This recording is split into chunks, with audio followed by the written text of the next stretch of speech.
Hello po. Aday tatay. Nandito tayo sa tinitirahan po ni Tatay Andres. Meron tayong ihahatid ng mga pagmamahal from Tita Evelyn. Shout out tita. At may dala tayong insure na gatas from Tita Mel. Hello, aday tatay. Pwede sumulad. Chuchu. Dako pa damit ira aso, malaki.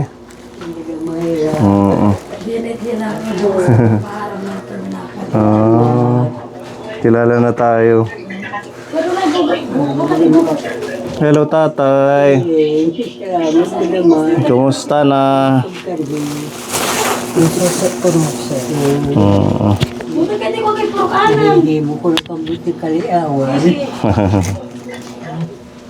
Nabati ka pa? Nakakarinig pa? Magkuhan. Giniginaw ka? Mahina na yung katawan. Inaano ko. Nilalagyan ng kumot kasi. Minsan may kuhan. Mayroon mga lamok. Oh, may lamok. Nagkakagat ng lamok. Kumusta kayo? Okay naman.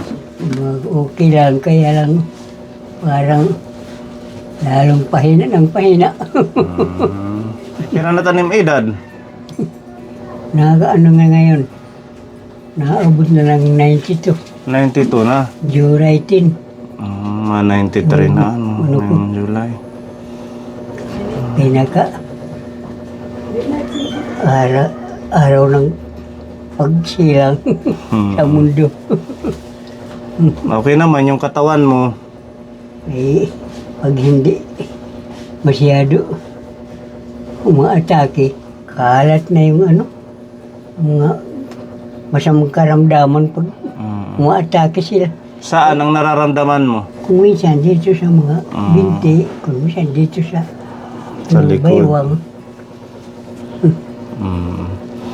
Dahil siguro sa edad niya na rin ka po ni 92. Minsan pa naman parang umaakit dito sa ulo. Nag-ano ko parang parang na yung nalilinap. Nahihilo. Pagbabango ko pagkain, wala na ulit mong gawain. Hindi ka na rin nakakalabas, nakakapunta sa kalsada. Hindi na. Mahina na si tatay ang paa Mahirap niya. na makalakad. Dito ka na lang sa kwarto. Palagi na lang nakahiga. Ano man ang libangan mo habang nandito ka? Ay, minsan dito sa mga pagbaba sa Hanggang ngayon, okay pa yung mata mo? Malinaw pa? ako ng Panginoon mata agad. Wala pagad masyado. Wala Diferensya. Kaya pa niyang magbasa ng Bible kahit maliliit ang sulat ka po. Ngayon yung libangan niya dahil hindi na siya nakakalabas, nakakalakad.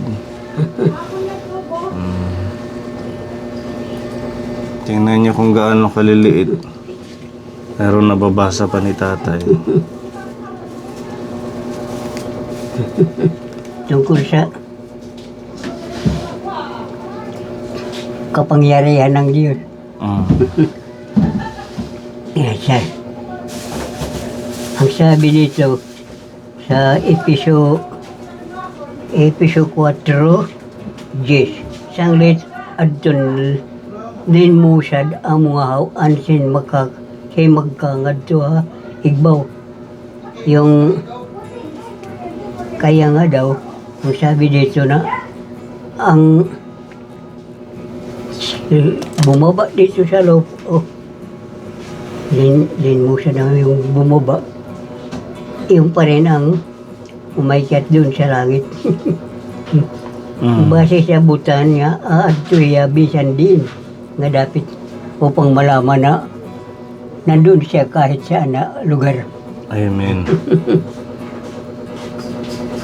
Ang bugo siya kalibutan sa buong mundo. Amo hiya anaghatagin mga upa ang mga tao. Yung premyo sa mga tao. Nagbigay ng premyo. Oo. Mga gantimpala. Yung gintudlog niya ang iba na maging mga apostolis yang Mm. ang iba maging mga manaragna, mga propeta. Propeta. Manaragna. Ang iba maging ebanghelista, yung tagapagturo na ng salita ng Diyos. Ang iba ng maging mga pastor, yan, mga leader sa kuan, mga pagnanambahan.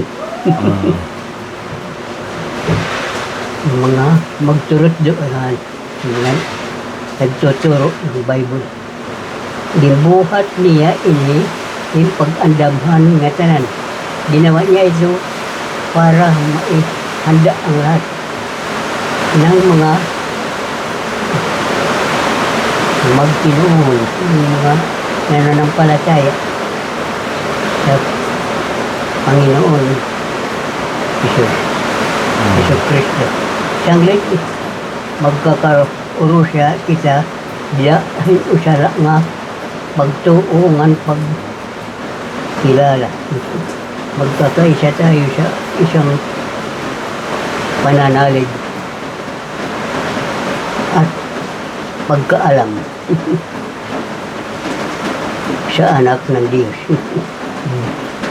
Ang ibig sabihin dito na gusto ng Diyos na magkaisa ang lahat ng tao sa pananalig. Magkaparu-pareho pananalig. At tapos katatapuran na kita nga mga tao nga masusugad kitahan kang Kristo. Yan, nagkakaroon tayo ng pagkapareho sa Panginoong Kristo. Jesus. Kasi magtuturo tayo, ganun yung ginawa ni Kristo dito sa lupa. Nagturo sa mga tao. At nagpapagaling. Ako talagang mayroon ako mga tao na minsan hindi na nakakabangon sa higaan, mga dalawang taon na. Oo. Ako, Napagaling mo. sinisirang ko nito, nakakakaano sila. Nakakapunta pa sa kanilang mga trabaho. Madali lang sila mag-recovery. Kasi minsan isang linggo lang mula sinisirang ko sila, nakapunta na sa kanilang mga trabaho. Matagal yun na malapit ng 2 taon na palagi lang nakahiga sa banik. Gumaling. Kasi talagang tinira siya ng masamang espiritu. Oo. Kasi itong sanlibutan pala, ito ng mga espiritu? Puno ng espiritu. Kaya lang, Yung mundo. buong mundo. Kaya lang, 2 klaseng espiritu. Mayroon espiritu na nakakasira sa tao, mayroon naman tumutulong rin sa tao. Opo. Yung espiritu ng Diyos, yun ang matulungin. Pero ang espiritu ni Satanas, yun ang gusto magsira sa mga tao. Opo. Magdulot ng mga sakit sa katawan, kahirapan, lahat. Pagkukulang ng mga pangangailangan. Mayroon din mga tao na ginagawa ng masamang espiritu na sila na ang nagiging ganap ng gawain ni Satanas dito sa mundo. Oo, meron. Parang nagkukuan sila. Yung napapaniwala ni Satanas. Oo, di ba yung espiritu ni Satanas. yung corruption sa ating bansa. Alin po? Corruption. Corruption. Corruption ang kanilang ginagawa. Oo, yung paglulustay ng kaba ng bayan para sa personal nilang pangailangan. Dahil yun sa panghihina ng tao sa pananampalataya, kaya nadadaig sila ng kapangyarihan ng masamang hila ng isang libutan. Oo.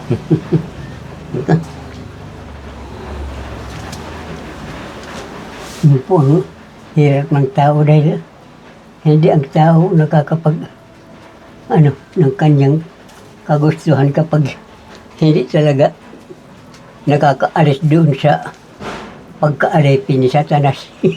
Totoo. Pero pag nakakaalis doon sa tanikala ni Satanas, ay nakakatulong rin sa mga tao. Kasi nakakakuha ng mga kaalaman na nagagamit para sa kapwa. Opo. Ipakabubuti ng kapwa, gaya sa'yo. Kaya Thank you po. nakakatulong rin kayo sa mga tao rin nangailangan. Yan. May ganun talaga ang miraculous talaga ang ng Panginoon. Kaalaman na inibibigay sa tao. Mag-iba't ibang klase.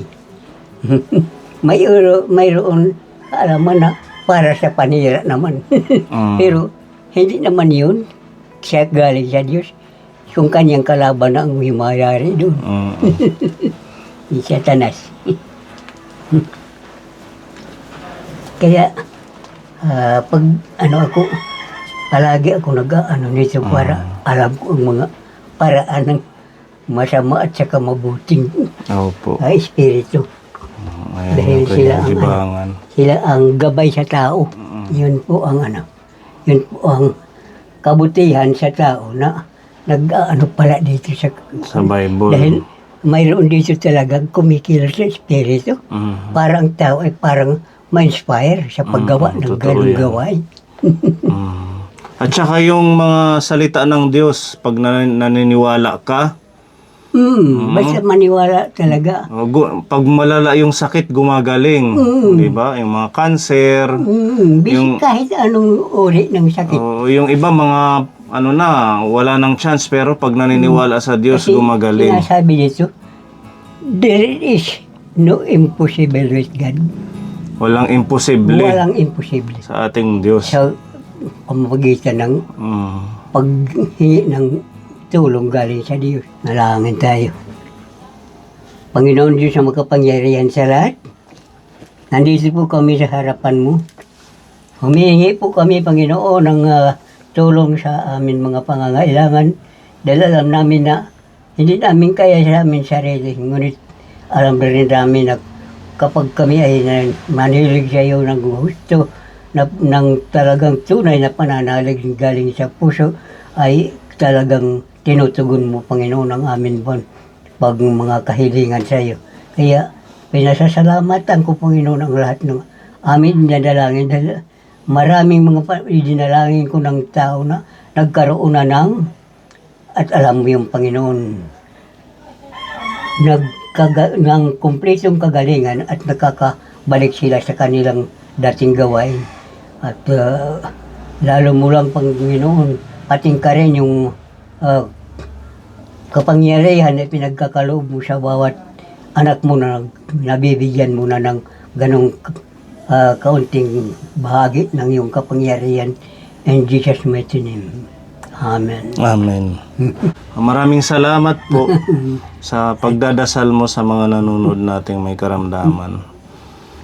Maraming salamat rin sa pagparito nyo kasi nakakaano rin kayo. Parang nakaka-aliw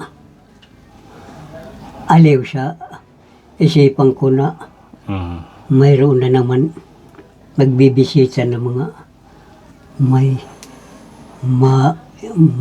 ibigin sa kapwa.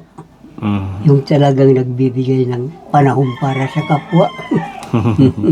Kabubuti ng kapwa-tao. Oo, siyempre hindi ka namin nakakalimutan. Ha? Hindi ka namin nakakalimutan. Kaya tuloy-tuloy ang tulong at pagmamahal ng ating mga sponsor kay Tatay Salamat Andres. Meron ka pang gatas, yung Insure. Alin? Yung gatas, meron pa. Mayroon pa dyan kaunti. Kaunti. Ito. Di ka kapirmi na inom. Mayroon pa yun. Ito, binigyan natin siya ng Insure dati nung huling bisita. Bibigyan ka namin ng isang ganito. Para dahil kunti na lang, may reserba ka. Ano? Ay, nung karamihan kasi ng panahon na ginagamit yung kape nga. Kape. kopi ko.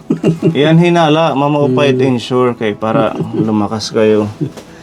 Ayan, meron tayo ditong ayuda na pagmamahal ni Tita Mel Ensure. Thank you po. Kaysa kako ito, tinitimpla pag mga ano, Mm. parang lalong sumisidi yung mga karamdaman. Lumalakas kayo. Parang nakakaano rin, nakakatulong rin sa pag-paalis ng Sakit. mga tinding kirot ng Nakakatulong talaga to, Kapone. Oo, tsaka malaking tulong sa mga seniors natin. mayroon na naman. Oo, reserba mo lang to. Bago mo to buksan, uubusin mo muna to. Ano? Tsaka meron din oatmeal. May naman pa. Bigay ni Tita Mel. President, Oo. salamat Ginoon sa mga ganitong bagay kasi sa oras na ito ay hindi ko na kaya maghanap ng pambili nito. Opo. Ayan, maraming salamat Tita Mel sa Maraming Ensure. salamat sa Panginoon. Sa ating Diyos, sa mga Ginagawa niyo sa instrumento akin. nyo. Kasi talagang pinagkakalooban niyo ako ng talagang tunay na pag-ibig. Oo, totoong pagmamahal. Makadiyos pa na pag-ibig. Totoong pagmamahal ng ating Diyos. Talaga. Meron pa dito 1,000. Ako, Pinapabigay ni Tita Donna. praise the Lord. Hallelujah. ayan. Salamat po, Panginoon, sa mga nagkakaloob sa akin. Alam ko na kayo ang kumikilo sa mga tao na magkaganon ang buhay ko. Kaya kung sa akin lang, wala naman ako kapangyarihan. Ngunit sa pamamagitan ng tulong mo, Panginoon, ay nagkakaroon ako ng ganito sa pag-ibig mo rin sa Amen. akin. Ay, hindi mo ako kaagad pinuputulan ng buhay dito sa lupa at mayroon ka pala gagawin pa sa akin. Magagawin ng mga tao. Meron ka pang misyon, kaya binibigyan ka pa ng buhay ng ating Diyos. Praise the Lord. Hallelujah. Kahit yung pag-share mo ng mga Bible verse, pag napunta kami, Maaari kasi yun ay buhay rin sa tao. Kaya yung sinirang ko noon na dali daw yun magdalawang taon, napahida na pa sa banig. Opo. Nang mapuntahan ko, 1 linggo lang, Lumakas siya. nakapagtrabaho na. Kapag daan ko uli, tapos na 1 linggo. Pag nagtanong ako sa si misis niya, sabi ko saan, nandiyan ka ko si Brad.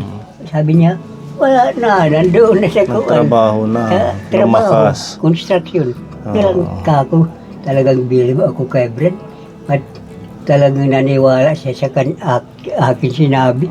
At hindi ako ang talagang nagkasadya magsabi noon. Ay kung sa akin lang, iba ang ano ko noon, nang hindi pa ako nakakapanalig sa Panginoon. Ngunit dahil sa pananalig ko ay natutuhan kong ganun. Ayan, tatay. Thank you so much po. At continue lang, patuloy lang na maging inspirasyon. Inspirasyon sa mga nanonood sa amin dahil sa mga salitaan ng Diyos na binabanggit nyo. Maraming salamat. Kasi yun din ang gusto ko na kapag pinagkalooban lang akong mabuhay, makapagsabi man lang ako sa mga tao na nangangailangan ng ganun. Upang sila ay matuto rin sa gaya ng aking nalalaman. Amen. Thank you. Kaya marami ako mga alam na mga tao na minsan interesado sila. Ngaya lang, minamas magaling nila yung maghanap buhay sa mga material na bagay. Hindi sila para sa sariling buhay nila. Parang hindi naghahanap ng talagang ikabubuti ng sariling buhay nila. Mayroon mga tao na kung minsan kakasama sa tinatawag na prayer warrior. Pag Prayer warrior. nakakasama ako lahat ko yan, tinuturo ako lahat ng mga medyo kalaban ng tao siwalat natin. Ano natin? Ihingi natin sa Panginoon nang sa ganon ito ay hindi mamalagi sa buhay natin. Amen. Ayan, maraming salamat. At meron pa dito. Pinapabigay si Tita Evelyn. Kay marami pala ito. Meron pang mga snack ka, biskwit. Iyo, Ayan, meron pita. maraming pagkain na naman. Timplahin, energy. Mga masustansyang timplahin. Ito pa, mga ano to ka po ni dilata na pwede niyang ulam. Kaya di inalain, di. Lalo kayo Di inala. Lalo kayo pagpapalain ng Panginoon. Yan, hindi pa yung biskwit. Naku, Maraming salamat, Tita Evelyn, dito po sa blessings. Yan. ulam na pampalakas pa. Oo, meron pa prutas. Nakakay marami talaga. May saging. Ay, kuan, saging. Para masustansya. Kasi mayroon ako mga tanim na saging. Iba na lang nga yung mga ano. Iba nang nakinam. Dahil naman hindi ko naman napupuntahan doon. Yan, orange. Ayan, madaming pagkain at saka meron Mga mansanas prutas. dito. Ayan, maraming salamat, Tita Evelyn, Ganyan sa na ulit blessings. yung pag-isa ko. Sa Rebo, paano pa kami na pagtrabaho mga pagkaingin. Maraming salamat po sa mga dala nyo dito ng mga pagpapala ng Panginoon. Lalo kayo pagpapalain ng Panginoon. Dahil ang sabi dito, kung ano ang ginagawa nyo sa Panginoon, ganon din ang gagawin ng Panginoon. Lalo pang maraming doble ang kanyang gagawin. Amen. Praise the Pagpapala. Lord. Kay talagang ano ito na pang Diyos natin, yung mapagbigay, Amen. maluwag siya, pagkakaloob sa kapwa, lalo na kung ang pinagbibigyan ay talagang wala na magawa sa mundo.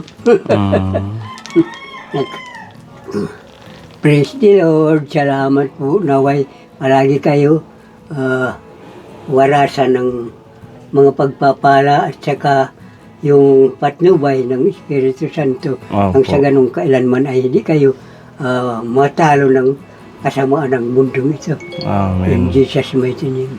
Amen. Jesus' mighty name. Ayan. Sige po, ha? Maraming salamat. Ikaw na ang bahala kaloob dyan. nyo. Maraming salamat. Yung gatas na insure, wag mo muna tong bubuksan. Ito muna ubusin mo, ha?